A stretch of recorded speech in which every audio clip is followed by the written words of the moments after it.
అదే hot topic. గత సర్కార్ హయాంలో జరిగిన ఇంటర్నేషనల్ ఈవెంట్ మీద ఏసీబీ విచారణ, కేటీఆర్ కు నోటీసులు, ఆ తర్వాత అరెస్ట్ అంటూ హంగామా నడిచింది.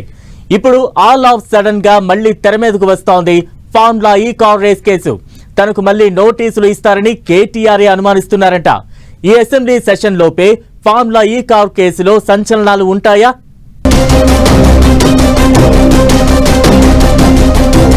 మరోసారి హాట్ టాపిక్ గా ఫార్ములా ఈ కార్ రేస్ కేసు.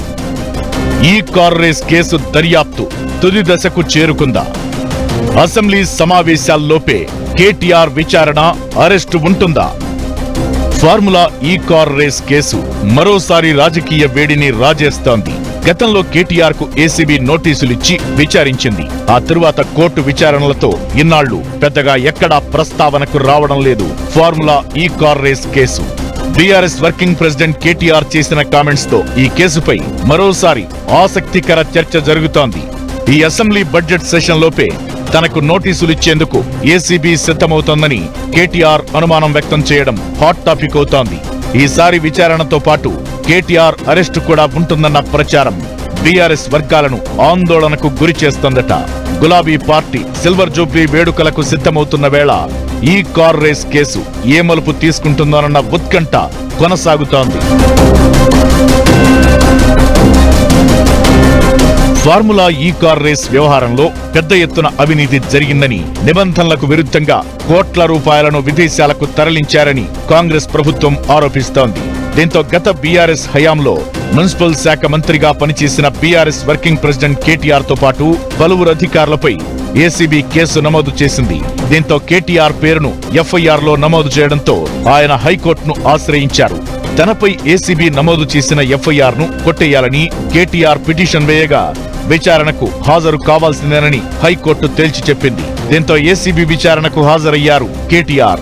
ఇదే సమయంలో ఈడీ కూడా ఈ కార్ రేస్ పై కేసు నమోదు చేయగా ఎన్ఫోర్స్మెంట్ డైరెక్టరేట్ విచారణకు కూడా హాజరై అధికారులు అడిగిన ప్రశ్నలకు సమాధానం చెప్పారు కేటీఆర్. ఆ తరువాత వ్యవహారమంతా సైలెంట్ అయిపోయింది. ఇప్పుడు మరోసారి తనకు ఏసీబీ, ఈడీ నోటీసులిచ్చేందుకు రెడీ అవుతోందని బీఆర్ఎస్ వర్కింగ్ ప్రెసిడెంట్ కేటీఆర్ చెప్పడం ఆసక్తికరంగా మారింది. అసెంబ్లీ బడ్జెట్ సమావేశాలలోపే తనకు నోటీసులిచ్చి విచారణకు పిలుస్తారని కేటీఆర్ భావిస్తున్నారట. కాంగ్రెస్ ప్రభుత్వం అసెంబ్లీలో ప్రవేశపెట్టే బడ్జెట్ లో ఏమీ ఉండదని, అందుకే ప్రజల దృష్టిని డైవర్ట్ చేసేందుకు మరోసారి ఈ కార్ రేసు కేసును తెరపైకి తెచ్చే ప్రయత్నం జరుగుతోందని కేటీఆర్ చెబుతున్నారట. అంతేకాదు, తనను అరెస్టు చేసినా ఆశ్చర్యపోనక్కర్లేదని ఆయన అంటున్నారట. ఇలా కేటీఆర్ ఇప్పుడు ఈ కార్ రేస్ అంశాన్ని లేవనెత్తి తనకు మళ్లీ నోటీసులిస్తారని చెప్పడం వెనుక ఆంతర్యం ఏమై ఉంటుందన్న చర్చ జరుగుతోంది. ఈ నెల 16 నుంచి 27 మధ్యలో ఎప్పుడైనా తనకు ఏసీబీ నోటీసులిచ్చి విచారణకు పిలుస్తుందని కేటీఆర్ డేట్స్ తో సహా చెప్పడంతో అరెస్టుపై ఆయనకు పక్కా సమాచారం ఉందన్న టాక్ వినిపిస్తోంది. ఫార్ములా ఈ కార్ రేసు కేసు దర్యాప్తు ఫైనల్ స్టేజ్ కు చేరుకుందట.